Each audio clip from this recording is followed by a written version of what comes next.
Sold your home and bought and moved to a new one, you're probably paying more than you have to in property taxes unless you follow these steps.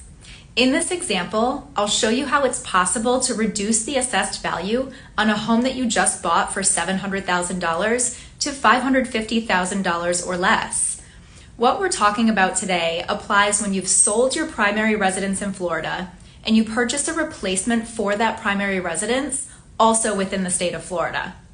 If there's one thing you remember from this video, it should be that just because you had the homestead exemption on your home when you sold it doesn't mean that it automatically applies to your new home.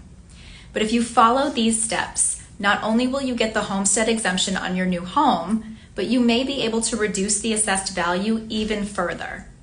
Step 1 is to determine the accumulated difference between the market value, which is what a buyer would pay a seller, and the assessed value on your old home.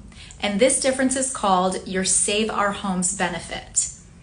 When you have the homestead exemption on your property, the assessed value of your home cannot go up more than 3% per year. So over time, you accumulate value that you don't pay property taxes on, and the county tracks that for you.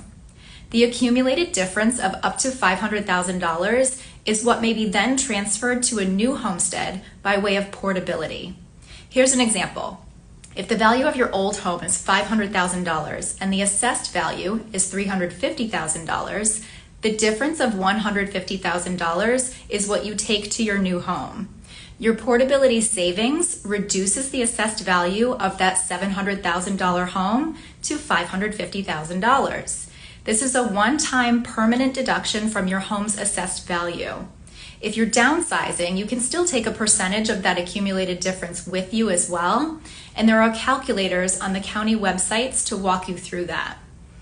Once you've determined what your Save Our Homes benefit is, step 2 is to file a homestead exemption application for the new property along with a transfer of homestead assessment difference form.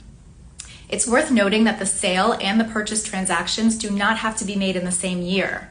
You have up to 3 years to establish the exemption on the new home, but you must own the property prior to January 1st of the tax year that you're seeking the deduction for, and the application must be filed by March 1st.